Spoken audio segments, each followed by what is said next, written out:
Hello and welcome, ladies and gentlemen. I'm Juggernaut, and I have a channel update for you. So, this is, in case you couldn't tell, mostly for the people already subscribed, but if you've stumbled across this video somehow, welcome. Today I want to talk about a couple of things relating to the content on the channel, how it's going to change, evolve, all for the better, of course, I hope, at least that's how I envision it, and a couple of technical changes that are going to be happening, and so on and so forth. So, yeah.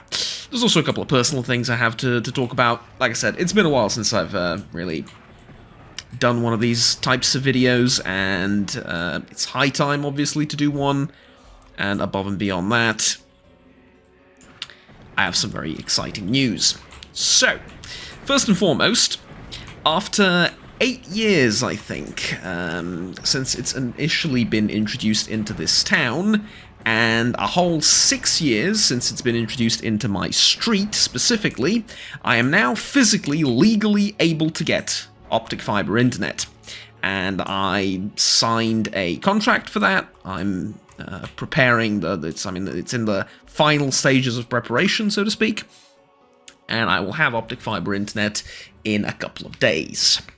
I got a pretty good deal out of it too. The price is reasonable, especially for, this part of the world and everything. Although nothing compared to Romania, which I've heard now has some of the best internet in Europe, which is fascinating. But it's going to be 600 megabits upload, 600 megabits download, which is not amazing, but is also quite above average. If you look at, like, the average internet speeds across Europe, they're not that high. I expected them to be, like, with optic fiber being everywhere now, I expected them to be, like, ludicrously high. And that is looking at home internet, so broadband, right? Not mobile internet, 5G and stuff like that, and wireless and so on and so forth. Because their speeds are generally low, and they tend to fluctuate a lot and so on and so forth. But no, I'm talking about, like, modems and wires going into your PC, like stable internet connections like that. It's really not that huge. Obviously, you have great speeds available to you at various prices. I think in Germany it's pretty bad. They're, from what I've heard, they're pretty expensive over there compared to some of the surrounding countries where it's much cheaper. It's a bit of a weird thing, obviously. Has to do a lot with governments and how they operate and how they incentivize or sometimes decentivize these sort of things, who owns the companies that provide you the internet service, and so on and so forth. It's a complex issue I don't want to get into right now, but yeah, basically, it's just kind of like a little funny story. We got fiber optics in this particular town, which is like a small town of around 40,000 people or so. I think it was around 8 years ago, maybe even a bit more. 6 years ago, let's say, it came to this street. So I live relatively close to the town centre. It took them about 2 years to start sort of spreading it through the main parts of town, the big buildings, the government buildings, the hotels, the large, apartment complexes and stuff like that. And after that, they started doing houses and basically went street to street. But because of a bureaucratic muck-up, what ended up happening is this street got optic fiber up until one point, and then for about 3 or 4 houses, they skipped it. Never dug the thing, never stretched the cables out or anything, just stopped, and then continued from another route up the street, like 6 or 7, well, no, it's not even 6 or 7, it's like 4 or 5 houses up the street. And so it left like a black hole in the middle of the street when it came to optic fiber internet, and that black hole stayed there for God knows how long, actually for 6 years, almost. And finally, after all this time, they've now, had the mercy to come here and install the cables, dig everything up that they were supposed to, and, get the whole devices on the street lights and whatever. I don't know how exactly a lot of it works. I'm not an expert when it comes to the whole logistics behind how internet is delivered to my house. I am responsible from, the doorway to the modem and around the house, but everything that happens outside, that is in the domain of the government and the public buildings and the public sector, and I know very little about it. So, excuse me for the lack of professional terminology, but that's basically what happened in a nutshell. And finally, like I said, I'm able to get it. Now, it's not a ludicrous speed, especially compared to Romania, of all places, which is nearby, which I think has some of the best internet speeds on average in Europe, which is kind of weird if you think about it, but there's a very interesting reason behind it, and I won't go into details right now. Basically, I think Romania skipped over a whole stage of development when it comes to internet services, and they went straight to optic fiber, and so the equipment that most of their optic fiber providers bought was cutting edge, and so they didn't have like leftover equipment that still had to be used, and so on and so forth, and that's the reason it was easier for them, I think, but I won't get into it too much, like I said. At any rate, so I'm now getting the speeds of 600 upload, 600 download, which, depending on which part of the world you're in, might sound like a lot, might sound like very little. For me, it's a massive difference, because my current speed is 200 megabits download and 10 megabits upload. No, not 100, 10. That, in case you can tell, is not a lot. In fact, it's very little. It's shockingly little, especially when you're trying to run a YouTube channel. Now, you may remember that in the previous, well, if you were around, of course, in the previous channel update, I talked about streaming and how I would like to start doing it a little bit, occasionally, like once a month, or, you know, if there's a special occasion or something, I would stream a little bit. I find that fun. I found that with 10 megabits of upload in the current, space of streaming, it's literally impossible. I mean, the quality of the stream would have to be so bad that nobody sane would watch it. And I tried, I did one test stream of, I think it was Oblivion or something. Mind you, at the time I was still having GPU card issues, which was a whole other saga that thankfully was resolved. Well, it wasn't really resolved, I just bought a new GPU, and the one that broke is going to end up in the trash, probably, because nobody can fix it, and the warranty's expired, turns out, even though I thought it wasn't initially, and now it is, and yeah, it's a mess. But the main point being, I tried streaming, and with that sort of upload speed, it's impossible, but with 600 megabits, ooh boy. And on top of that, I believe that from New Year's Eve, well, from the new year, I suppose, around New Year's Eve, so like late December, early January maybe, I do expect internet speeds to go up, and usually when that happens, it's done across the board for free. Especially with the company that I'm signing up with. So if they're going to change their packages and their offers, they will usually bump your speed up a little bit for free, which they have done recently for people that are not on optic cables, on fiber optics, right? So they had their speeds buffed a little bit because they, I guess, had extra space in the infrastructure and it wasn't much of a problem for them or whatever, and they did it for free for everyone, and some people got like double the download speed, although uploads remains the same for people that are not on fiber optics. So, anywho, that was about it as far as the internet is concerned. I'm so excited. I also signed up for a mobile plan for the first time in my life. Well, at least for the first time in the sense that I have a contract that is a 2-year contract for mobile data, internet, and some apps and some other benefits and stuff like that, and I got an insanely cheap deal out of it. Mostly, I don't need those things, right? I just, I need a couple of text messages per month to send, and I need a little bit of data for GPS in the car. That's about it. I don't need anything else.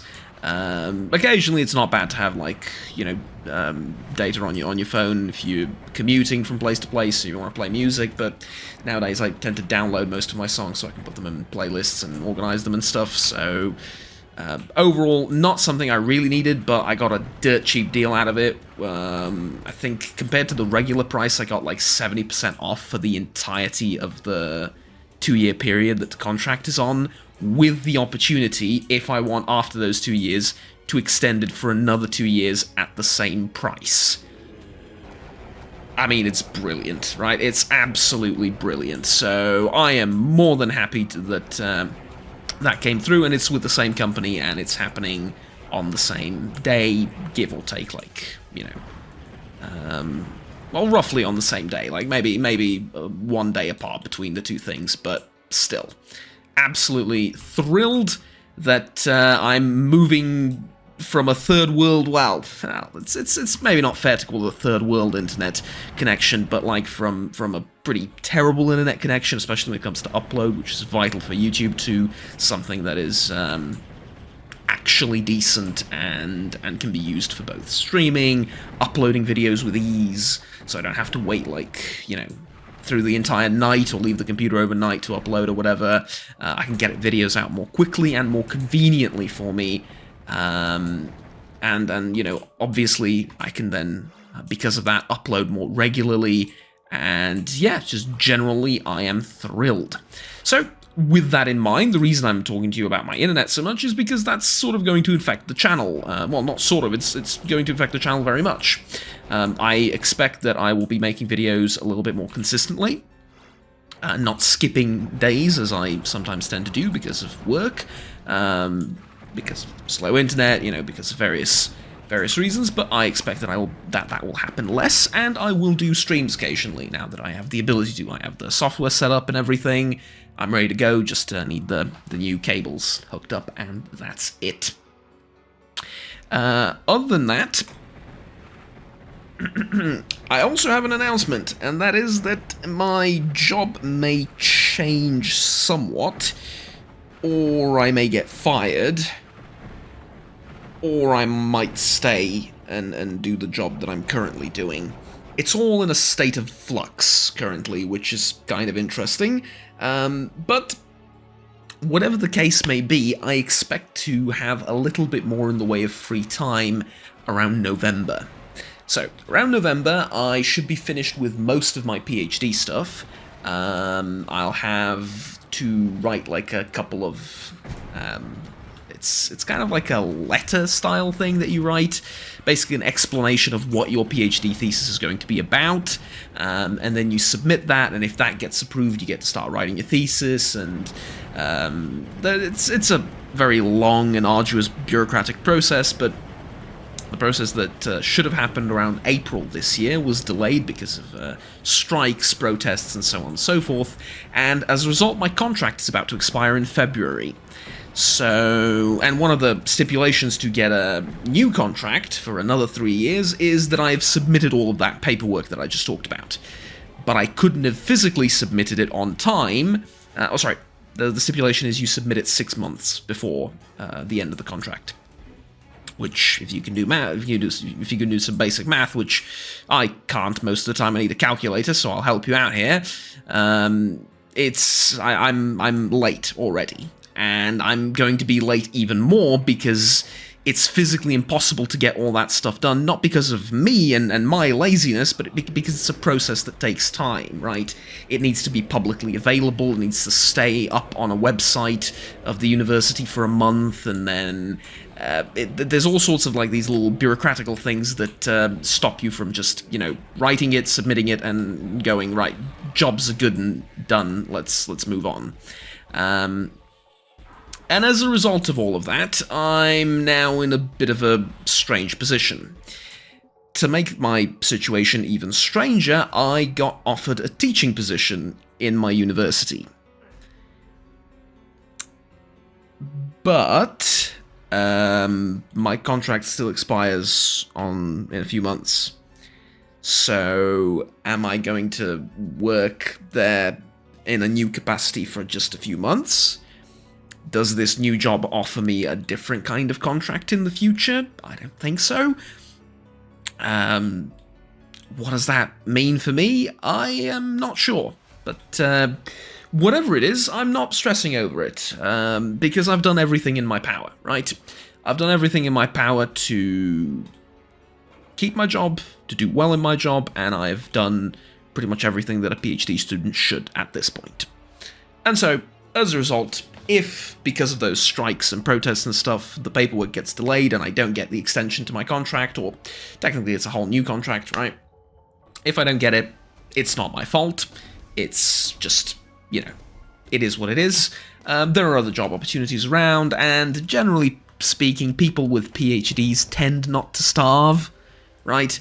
And I'm not particularly greedy. I'm not looking to become a millionaire. I just need stuff to pay for my hobbies and, you know, the bills and basic life necessities like food and carbonated water, which is the two things I cannot live without. But, like, jokes aside, yeah, there are other opportunities around. There are opportunities close to my town. There are opportunities inside my town as well, with a couple of private schools opening up. I can look for things there, and generally speaking, I'm not overly worried about how the future is going to look from that sort of job survival sense. But the reason that I'm sharing all of this, aside from it being kind of a little bit frustrating and a little bit interesting at the same time, I would say, is that I will have some more free time, and not only if I get fired, but like whatever happens, even if I take the teaching position, and I get the teaching position, it's still going to be once a week. So it's a thing that you do once a week for a couple of hours, and then I come back home, and generally speaking, it's a pretty easy job, right? And from here on out, it tends to get a lot easier. I mean, you do need to write your PhD thesis, which, well, there's no part of that that's easy, but I've already done a lot of work on it. I already read so many things. I know exactly how it's going to, well, you never know exactly how it's going to look, but I know exactly how the process goes, and it's going to be like, it's going to be reasonable, is what I'm trying to get at, right? Oh, that is a shame that they've climbed the hill. Sorry, I'm playing a bit of World of Tanks in the background while I'm talking. I'll put maybe the World of Tanks video in the background, maybe something else if I have some better footage recorded.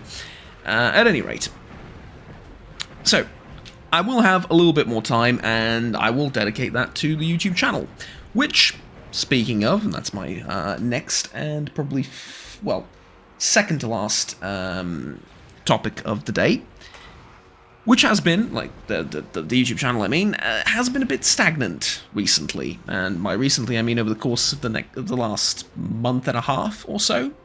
It's been fairly stagnant in terms of the subscribers, in terms of views.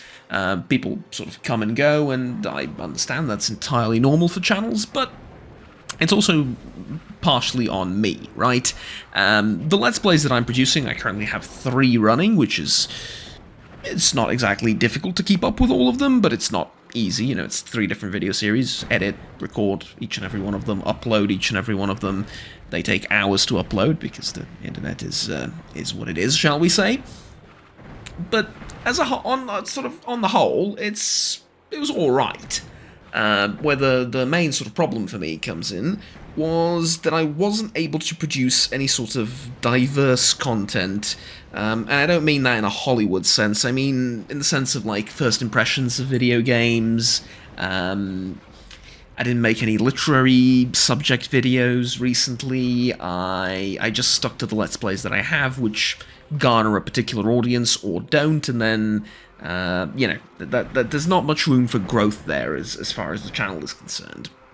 And so I'm hoping that by the end of the month, when I have a little bit more time, I'm going to be able to focus on that a little bit more. So do the Let's Plays that I intend on doing, but also do the occasional, you know, variety video of first impressions, some quasi-amateur gaming journalism, or, you know, some interesting things like that. That will either attract more attention or at least be a little bit more generally popular among everyone that doesn't just follow for a particular series or for a particular Let's Play or something like that. And speaking of Let's Plays, I think I gave myself the perfect intro for the final topic of the update, and that is, well, the aforementioned Let's Plays, right? Fallout London is, I think, at this point going to be the longest Let's Play I have ever done on the channel, with well over 100 episodes, probably, if not more. We may even hit the 150 mark. Of course, I will separate it into different chapters, because, let's be fair, Fallout London Let's Play episode 150 is not exactly something that anyone wants to see on their feed. Instead, chopping it up into more manageable bits of like 40 or 50 episodes per chapter and per chapter in the game, in the sense of like logically dividing them between certain story elements and stuff will make a lot of sense, I believe. But at any rate, be that as it may, that is going to continue. Stalker is going to be a relatively short series, I believe. Good God, I got hit by something very big. It's going to be relatively short, I mean, comparatively speaking, of course. And then Dying Like the Beast, I intend to play through from start to finish.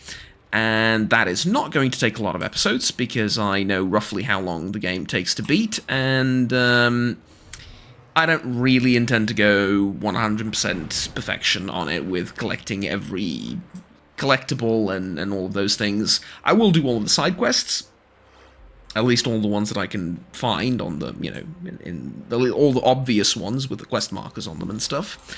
But that should take maybe 20 to 30 episodes and it'll be over. And it was a fun game so far, and I have no reason to believe that it will suddenly drop off in quality towards the end. Although it does have some glaring issues, which is a video that I've made already, but I'm going to wait until a couple of more videos of the Let's Play come out so I don't spoil too much for the guys that you don't want to watch the Let's Play proper. So, yeah. Anyways, that's the current series that will finish, you know, when they do. Fallout London, who knows? But let's say maybe 15 to 20 more episodes of Dying Like the Beast, and then probably the same amount for Stalker, maybe a little bit less. And the reason being, I don't really intend on playing the game through its entire storyline. With Gamma, that's not really the point. The point is to showcase the mod itself, and to showcase the different features of the mod, the new features that have been added in the last update. And that's more or less all I want to do, right? I don't want to play through the entire thing and do like 200 episodes of Stalker Gamma. I've played too much Stalker Anomaly to do that. It gets kind of boring after a while, although the difficulty in Gamma certainly makes things exciting again. And some of the novelty obviously, with new quests, new mechanics, and so on and so forth, but yeah. At any rate, that's about it. And in terms of new Let's Plays, well, I don't want to promise anything, because I've made that mistake before and then went back on my promise for a variety of reasons, but there are the 3 things that I have planned that will definitely happen at some point in the channel. I'm just hoping they, you know, won't take too long to happen. And that is, I want to finish the Mass Effect series, the trilogy, and that is something that I do for my own soul, right? I do for my own enjoyment, because it is one of my favorite trilogies and is one of my favorite game series of all time. I absolutely love it, and I would love to finish it. We have one more game to go through. I very much look forward to it. That's about it. On the other hand, there is also BioShock, which I need to play through. Thankfully, it's not a very long game, and BioShock 2 Remastered, obviously, is next. And I would like to go through that as well, although I suspect that's going to probably take a little bit more time, given the sort of stagnation in the channel, the fact that that is not going to attract a lot of people, and that generally the subscribers I do have, at least judging on based on the first game, it's not going to be the most popular thing ever, so yeah.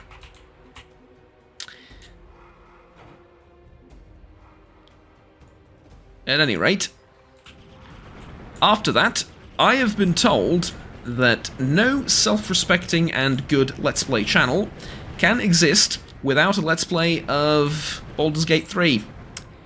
And I completely agree with that statement. And so, you guessed it, Baldur's Gate 3 will happen at some point. Now, the timing on that is also kind of interesting, because there was a time where everyone and their mother was doing Baldur's Gate 3 Let's Plays. Obviously, the game is phenomenal, the game is very popular, and so everyone's going to do Let's Plays of it. Which tends to saturate the market, in the sense that nobody really wants to watch another Baldur's Gate Let's Play. They've seen, like, all the different paths, all the different quests and everything. And so I have to wait for that fatigue to kind of wear out, to the point where I can do a series and have people interested because they've either forgotten some of the quests, or I can do something interesting with maybe mods, or with my characters, or come up with something, you know, a little bit different, shall we say, for the series. And then, after that, it's open season. I have nothing more planned after said Let's Plays.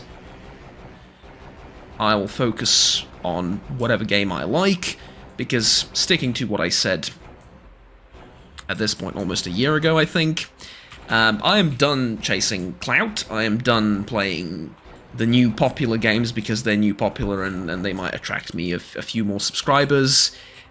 I don't like doing that, and I have way more fun, and I produce better videos, which I think is the most important thing. I produce way, way better videos if I play something that I genuinely enjoy, rather than something that's popular just for the sake of playing it, even if it's just a short Let's Play. For first impression videos, that, you know, doesn't matter. You do a first impression video, and that's it. But as for this, yeah.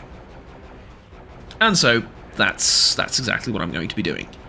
I have a couple of things in mind, both in terms of already existing games and new releases, but I will see what I find interesting. I do need to do a strategy game once again, and Total War has been, well, has had some dubious quality recently, with both in terms of its bugs and generally, if I talk about Warhammer 3, I've played enough of it to sort of to the point where I want to give it a bit of a break. I've played it on camera, I've played it off camera. Maybe I want to do something else. Some of the Paradox games, those are always popular. A mega campaign through different Paradox games is usually entertaining to play, but not very entertaining to watch, because by the time I'm done with, let's say, Crusader Kings 3, I'm already the most powerful state in the game, and moving that over into EU3 is no challenge, and the videos just aren't that interesting. I mean, they're interesting if you sort of roleplay, and they're interesting to roleplay as, you know, the player, but from a viewer perspective, they're a bit boring, although I could do, like, one game of, again, Stellaris, or EU4, or something like that. EU5, I've checked out, and I hate it. I'm going to be honest with you. I really dislike most of the mechanics that they've shown, and generally the design direction the game's going in. It's just not for me. So I'm going to be sticking to EU4, which I enjoy immensely more, especially modded EU4, with some changes to the Monarch powers and abilities to make them a little bit less prevalent and a little bit less influential in the game, because that game's based on bird power, paper power, and sword power, right? It's all that matters in that game, more or less. And then, you know, there are a few mods to resolve that. There is also a mod that changes the EU4 game into Warhammer, the Warhammer universe. And I've tested it out.